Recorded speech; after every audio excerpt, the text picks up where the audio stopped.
Seigneur, je suis de retour en 2013. Nous sommes en 2027. Ce sont les mots exacts de Kim Clément après avoir été emporté par l'esprit au-delà du voile, lors d'une rencontre prophétique comme il n'en avait jamais connu auparavant. Il a été témoin de la venue de l'esprit d'Élie sur la terre et a vu l'émergence de quelque chose d'inédit. Mais ce qui rend ce message absolument essentiel en ce moment, c'est que Kim ne voyait pas un avenir lointain et vague. Il vivait l'année 2027 et nous sommes en octobre 2025. Cela signifie que l'année où Kim nous a rendu visite en esprit n'est que dans 14 mois. Et cette prophétie que je vais vous montrer a été enregistrée en 2013, ce qui signifie que Kim a vu 14 ans dans le futur. Dieu lui a montré ce qui allait arriver en 2027. Et bien aimé, 2027 est juste à nos portes. Ceci est un aperçu de ce qui va se dérouler selon la parole prophétique que Kim Clément a publiée dans les 14 prochains mois. Écoutons. Mais ce qui se passe en ce moment, c'est que je suis emmené au-delà du voile. J'entends tellement de sons différents que je n'avais jamais entendus auparavant.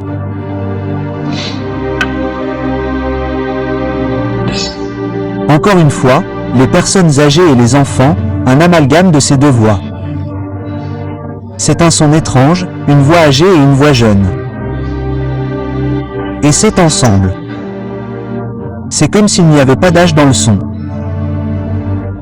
Je suis dans l'esprit et cela m'arrive très rarement, mais au moins j'ai mon calme. Et c'est important. Pendant ces quelques secondes ou peu importe ce que c'était, je ne sais même pas combien de temps cela a duré. J'ai senti que j'entendais, je ne pouvais pas voir des sons que je n'avais jamais entendus auparavant.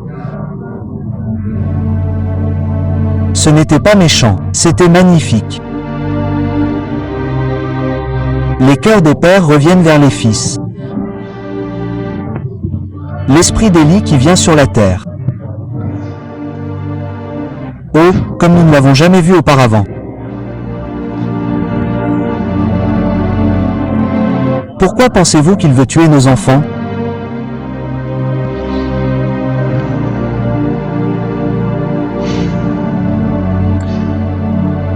Un son comme nous n'en avons jamais entendu auparavant, comme je n'en ai jamais entendu. J'espère vivre assez longtemps pour le voir. Mais il y a quelque chose au-delà de ce voile. Une voix que nous ne pouvons jamais imaginer. Je prie Seigneur pour que chaque guerrier ait ne serait-ce qu'un aperçu de cet avenir. Que tu règnes sur terre, sur terre, sur terre. Sur les écoles, les universités, les prisons.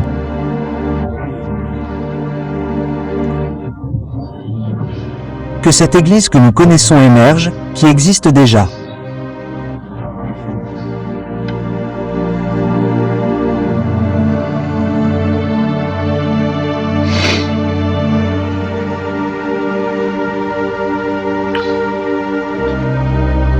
Seigneur, je suis de retour. En 2013, nous sommes en 2027.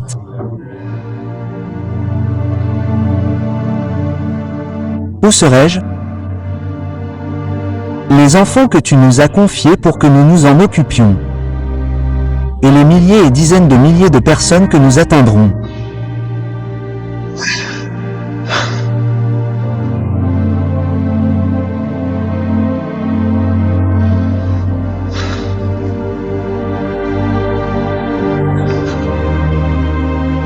Alors, Seigneur, je prie pour que la force soit dans la vie de chaque personne en ce moment. Je prie Seigneur pour que nos enfants, nos petits-enfants, nos descendants soient bénis et qu'ils prennent possession de la porte des ennemis. Je prie pour cela. Je prie pour l'Amérique, la terre des hommes libres, des braves, pas des lâches. Je prie pour qu'ils se relèvent. Oui. Les pays du lion, car nous avons un serviteur du Seigneur originaire d'Écosse. En Australie, mais il posera encore ses pieds dans 2 autres pays.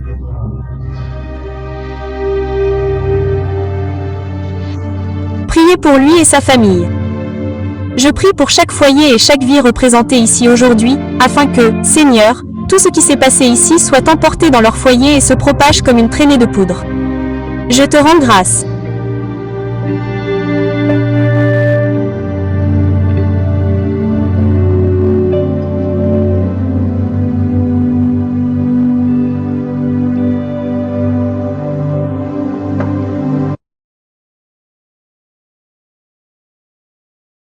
Et vous pouvez donc dire, eh bien, pourquoi, comment peux-tu encore sourire, comment peux-tu encore louer? Parce que peu importe ce que je vois, ce que je ressens. Ma foi prophétique me dit que tout ira bien. Comment puis-je le savoir? Bon, parlons un peu du temps pour que nous soyons sur la même longueur d'onde, car ce qu'Apollos, l'apôtre Élis, a fait samedi, c'est commencer à nous dire quelque chose de très important, a appris quelque chose à beaucoup d'entre vous. Beaucoup ont écrit et ont dit qu'ils étaient tellement bénis que vous ayez géré cela, parce que c'est un problème majeur que même Jésus a géré. Jésus lui-même a parlé du fait qu'il ne discernait pas le temps et que c'était un énorme problème. Maintenant, laissez-moi vous parler des variations du temps. Il y a des moments de trouble, des moments de châtiment, des moments de crise, des moments d'opportunité, des moments fixés, des moments de jugement. Cependant, et c'est ce dont nous devons nous souvenir, des moments de rafraîchissement, des moments de restauration. Dieu nous a donné ces moments pour une raison. Maintenant, vous traversez peut-être une épreuve et, comme Salomon nous l'a si sagement dit, il y a un temps et une saison pour chaque chose et cela passe par les contraires. Ce qui signifie que quoi que vous traversiez maintenant, vous vivrez très bientôt le contraire. Nous l'avons vu. Pourquoi pensons-nous que la persécution ne devrait pas être un moment, mais une demeure? Pourquoi, en tant que chrétiens, pensons-nous que parce que Jésus a dit que nous allions être persécutés, nous serons constamment persécutés? Il n'y a que des moments pour cela. Je tiens donc à vous rappeler qu'il existe aussi des moments de rafraîchissement, des moments de restauration, des moments de guérison, des moments de prospérité, des moments d'opportunité. Il y a de belles choses que nous ne recherchons pas parce que nous sommes tellement émus par ce qui se passe en ce moment. Vous savez, j'ai déjà partagé cela lorsque nous parlions de l'opération de Matt et Mia. Je suis venu sur cette plateforme et j'ai dit que je les avais appelés Miracle Matt et Miracle Mia. Cela m'a rappelé cela parce que j'avais déjà vu le résultat. En d'autres termes, je ne puise pas ma foi dans mon présent. Ce n'est pas suffisant. Il faut puiser sa foi et sa puissance dans l'avenir. Vous vous dites peut-être, comment savoir ce que l'avenir nous réserve? C'est ce qu'est la perspicacité prophétique, savoir à quoi vous ressemblerez dans le futur. C'est tout ce qu'il a préparé. C'est là que j'ai trouvé cette pièce dans le Michigan. Vous êtes quelque part dans le futur et vous avez l'air bien mieux que vous ne l'êtes maintenant. Et je fais répéter aux gens encore et encore. Et, vous êtes quelque part dans le futur et j'ai l'air bien mieux que je ne l'ai maintenant. Je suis quelque part dans le futur et j'ai l'air bien mieux que je ne l'ai maintenant. La raison pour laquelle j'ai dit cela, c'est que ça ne peut pas être pire. Oui, vous pourriez avoir une tragédie. Oui, vous pouvez être malade. Oui, vous pouvez avoir des difficultés. Mais au milieu de tout cela, comme Ésaïe l'a entendu dire par l'ange lorsqu'il était sur le trône de Dieu, la gloire du Seigneur a couvert toute la terre. Et Ésaïe disait, de quoi parlez-vous? Tout ce que je vois, ce sont des bouleversements politiques. Tout ce que je vois, ce sont des persécutions religieuses. Tout ce que je vois, ce sont les problèmes. Et je suis un homme aux lèvres impures. Pourquoi? Parce que je dis ce que je vois maintenant. Je ne dis pas ce que je vois à ce moment-là. Allons. C'est l'essence du prophétique, pouvoir dire, je connais l'issue. Je sais que cela peut être un moment de défi, un moment de douleur, mais je ne vais pas prier selon mon temps maintenant. Je vais prier selon mon temps à ce moment-là. Et je puise ma foi dans l'avenir. Je puise ma puissance dans l'avenir. Je puise ma perspicacité dans l'avenir. Ne pensez pas que c'est un don que je suis le seul à avoir. Vous l'avez aussi. Lisons Actes 3 sur 1, 18 à 21. Mais ce que Dieu a annoncé d'avance par la bouche de tous ses prophètes, que Christ devait souffrir, c'est ainsi accompli. En d'autres termes, ce qui a été annoncé par les prophètes, c'est qu'ils auraient dû discerner le temps. Il dit, « Repentez-vous donc et convertissez-vous, pour que vos péchés soient effacés. Tenez bon. Continuez, afin que des temps de rafraîchissement viennent de la part du Seigneur. » Voici le problème ici. Que fait la repentance, à part vous ramener au sommet? Il dit, repentez-vous donc, parce que vous n'avez pas compris ce que les prophètes avaient annoncé à propos de ce jour.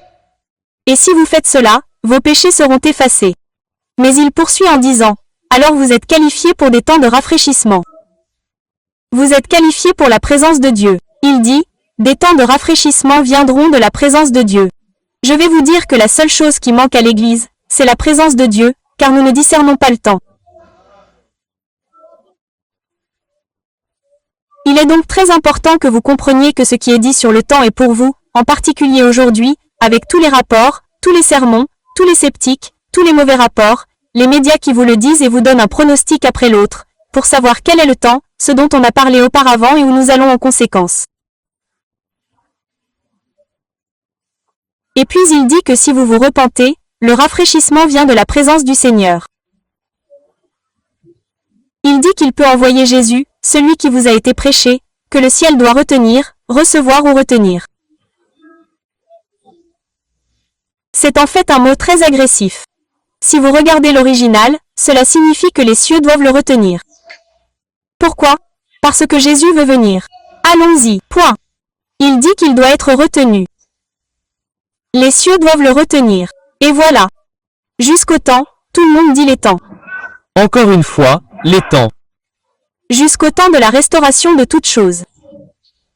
Voyez-vous, le problème avec la fin. Temps. C'est la fin des temps. Ils disent que ce n'est pas la fin des temps. C'est la fin des temps, mais ce n'est pas la fin des temps parce que le ciel le retient. Et la raison pour laquelle le ciel le retient, c'est parce qu'il n'y a pas eu de temps de restauration de toutes choses en une seule fois. Je crois vraiment que nous sommes cette génération qui verra les temps de restauration de toutes choses dont Dieu a parlé par la bouche de ses saints prophètes. Tout le monde dit prophète. Depuis le commencement du monde. D'accord. En d'autres termes, vous pouvez éviter la détresse de certaines époques parce que vous y êtes préparés. Laissez-moi vous dire quelque chose. Joseph connaissait les temps en vertu de son don. Joseph avait un don et son don était dans les rêves. Donc, il s'en est tenu aux rêves. Maintenant, parlons de Joseph juste une minute. Joseph a agi en stockant parce qu'il a vu l'avenir. Il a stocké pendant les bons moments. Ainsi, lorsque les mauvais moments arriveraient, il n'y aurait pas de mauvais moments. Vous voyez, le problème, c'est que lorsque les mauvais moments arrivent, tout le monde traverse des mauvais moments. Lorsque les mauvais moments arrivent pour l'Amérique, et je dis cela en me vantant dans le Seigneur, nous n'avons pas connu de mauvais moments. Pas selon les prédictions faites par les médias.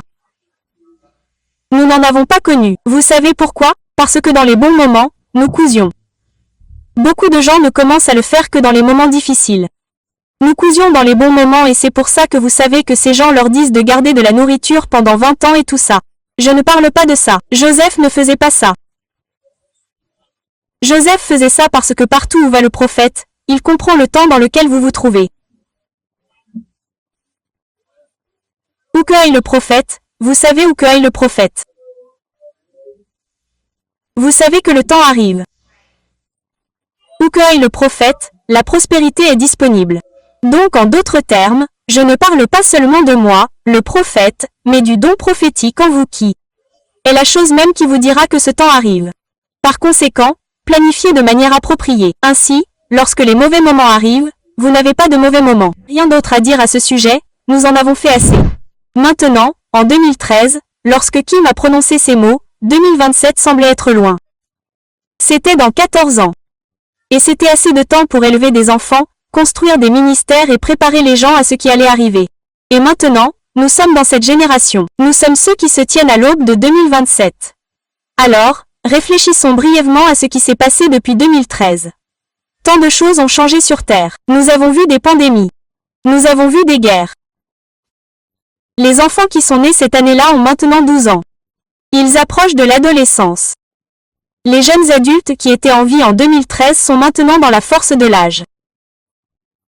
Et tout le paysage a changé vers ce moment. Et dans seulement 14 mois, si sa parole est exacte, nous allons entrer dans l'année qu'il a visitée en esprit. Écoutez donc, Sa prophétie n'était pas juste une fixation de date aléatoire.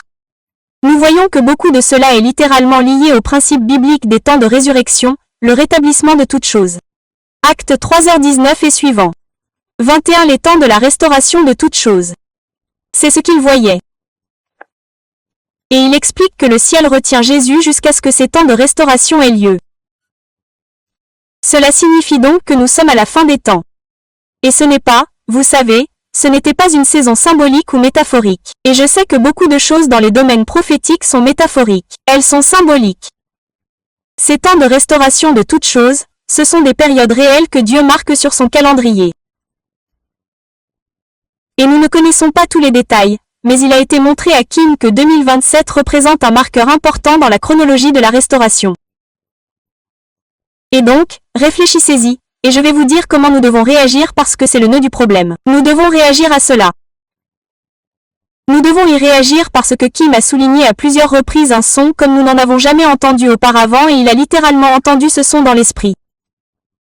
C'était le son d'une église unifiée. Ce serait incroyable parce qu'en ce moment l'église est très divisée. Mais vous savez quoi? Je pense que c'est souvent le cas. Le reste. Qu'est-ce que l'église dans l'église? Parce que je ne crois pas personnellement que nous ayons un jour l'église entière dans l'unité. Les gens ne croient pas que les femmes peuvent prêcher. Certaines personnes ne croient pas au parler en langue. Certaines personnes ne croient pas que les dons de l'esprit sont pour aujourd'hui. Dieu ne guérit pas. Donc je crois que c'est le reste dans le reste. C'est le son d'une bénédiction générationnelle qui coule parmi le reste. Je suis juste frappé par la façon dont Kim a dit dans ce mot qu'il a prophétisé pourquoi il était. Pourquoi pensez-vous qu'il veut tuer nos enfants? Maintenant, n'avons-nous pas vu depuis 2013 comment l'ennemi fait rage contre les enfants, essayant de confondre les identités, essayant de les entraîner dans une profonde tromperie? Pourquoi? Parce que l'ennemi sait que c'est ce qui arrivera en 2027. Ce sont, cette unité générationnelle. Il sait que cette génération porte le son et les pères, les mères et les enfants. Nous devons venir dans l'unité. Qui est le? L'ennemi a essayé de faire taire, de distraire, de corrompre et de détruire la génération même qui diffusera ce que Kim a entendu au-delà du voile. Et il n'est pas trop tard, nous y sommes presque. Écoutez, c'est là que ça devient pratique. Mettons cela en pratique. Kim enseignait, vous savez, arrêtez de puiser votre foi là où vous êtes maintenant. Commencez à la puiser à partir de 2027. Et donc cela signifie que nous avons un objectif. Nous pouvons avoir un objectif. Donc en ce moment, nous mettons notre foi là-dessus pour 20 si vous croyez cette parole prophétique, nous mettons notre foi que cela commence en 2027. Donc cela signifie qu'en ce moment, dans votre situation actuelle, quels que soient les défis auxquels vous êtes confrontés, vous n'êtes pas censé évaluer votre situation en fonction des preuves actuelles. Qui m'a dit que vous êtes quelque part dans le futur et que vous avez l'air bien mieux que vous ne l'êtes maintenant? Et donc pour nous, cet avenir est 2027 et pour l'instant, il ne reste que 14 mois de moins que cela. Et donc qu'est-ce que cela signifie? Vos luttes actuelles sont temporaires. Votre destin prophétique est assuré. Le temps de préparation est presque terminé. Et nous devons exploiter ce principe de Joseph. Kim utilise l'histoire de Joseph pour enseigner comment se préparer dans les bons moments pour les temps difficiles. Mais il y a une application spécifique pour nous en ce moment. Nous sommes dans la phase finale de préparation avant 2027. Donc si Joseph a eu 7 années d'abondance pour se préparer à 7 années de famine en ce moment, nous avons moins de 14 mois pour nous positionner pour ce qui arrive. Parce que beaucoup d'entre vous n'ont jamais entendu cette prophétie auparavant. Et donc ce n'est pas une question de peur. Ce n'est pas une question d'accumulation. C'est un positionnement spirituel stratégique. Alors, que devrions-nous faire maintenant pour nous préparer pour 2027? Je pense que coudre est une chose importante. Nous voulons coudre maintenant afin d'avoir une récolte quand 2027 arrivera. Je ne parle pas seulement de finances. Je parle de coudre pour l'esprit. Je parle de coudre dans les relations. Je parle, vous savez, de coudre là où Dieu vous dit de coudre ce que votre temps, vos prières. Nous avons également besoin d'établir des relations entre les générations, les pères et les enfants. C'est l'esprit d'Élie. Nous devons nous positionner spirituellement et entrer dans la parole. Nous devons demander à Dieu de nous donner une vision pour nous aider à voir ce qui arrive en 2027 afin que nous puissions y mettre notre foi. Et nous devons prier et demander à Dieu d'éliminer les obstacles, car l'ennemi se bat, ce débat écrit toujours. Les prophéties ne se réalisent pas d'elles-mêmes, à moins qu'une église en prière ne se mette d'accord et ne fasse la guerre à cette parole prophétique, comme le dit 1 Timothée 1h18. Quoique 2027 nous réserve, et vous savez, qui m'a indiqué prophétiquement que ce serait glorieux. Nous devons être prêts. Nous devons être prêts. Le moment de la préparation est maintenant, dans ces derniers mois avant que nous entrions dans cette année prophétique. Et qui m'a dit, vous savez, il a écrit ces paroles en 2013 et il a dit, j'espère vivre assez longtemps pour le voir. Et tragiquement, vous savez, il est rentré chez lui pour être avec les apôtres. Seigneur en 2016. Sa vie a été écourtée, il ne la verra donc pas dans le naturel, mais nous, si, nous la verrons. Nous sommes la génération pour laquelle il priait. Nous sommes les guerriers à qui il a demandé à Dieu de donner un aperçu de l'avenir. Nous sommes ceux qui traverseront 2027 et expérimenteront ce que Kim a entendu au-delà du voile. Donc, la fenêtre prophétique se referme, non pas parce que nous manquons de temps, mais parce que nous entrons dans le temps qui a été prophétisé. Le son arrive. Et Kim espérait vivre pour le voir. Il ne l'a pas fait, mais nous, si. 2027 est presque là. Alors, continuez à prier. Cousez là où Dieu vous dit de coudre. Allez là où il vous dit d'aller. Construisez ces relations et positionnez-vous spirituellement pour ce qui arrive, car vous faites partie de la solution. Vous faites partie du reste. Et cela arrive bientôt. Préparez-vous. Et s'il s'avère qu'il avait tort, il n'y a pas de mal à se préparer. Parce que si certains d'entre vous se trompent, ils ne peuvent pas se préparer. Vous dites, eh bien, nous ne savons pas si c'était vrai ou pas. Il n'y a pas de mal à se préparer. Il n'y a pas de mal à nouer des relations. Il n'y a pas de mal. Vous ne pouvez pas perdre. Prenons cet avertissement au sérieux. Prions à ce sujet. Et si vous en témoignez, soyons pratiques et préparons-nous. Quoi qu'il en soit, je crois qu'un grand réveil arrive. Il a déjà commencé. Et nous attisons les flammes de ce feu au nom de Jésus. Amen. Écoutez, rejoignez-moi sur Awakening Prayer Hub. Faites partie de la solution. Nous sommes présents dans presque toutes les nations du monde maintenant. Je suscite des intercesseurs, des guerriers, des sentinelles dans le contexte de la communauté. Et j'aimerais que vous nous rejoigniez. Rendez-vous sur awakeningprayerhubs.com. Rejoignez le mouvement. Que Dieu vous bénisse. Passez une journée de percée. Êtes-vous prêt à aller plus loin dans l'esprit? Avez-vous besoin d'un équipement pratique qui vous aide à accélérer cette croissance spirituelle? Voulez-vous naviguer dans les royaumes spirituels et gagner vos batailles spirituelles? À School of the Spirit, vous trouverez une formation biblique à la demande. Vous pouvez suivre des cours sur de nombreux sujets tels que ministère prophétique, onction de voyant, combat spirituel, ministère de délivrance, prière et intercession, Saint-Esprit, vie chrétienne, leadership, ange, art créatif et bien plus encore. Suivez des études abordables à votre rythme. Recevez des certificats célébrant vos réalisations.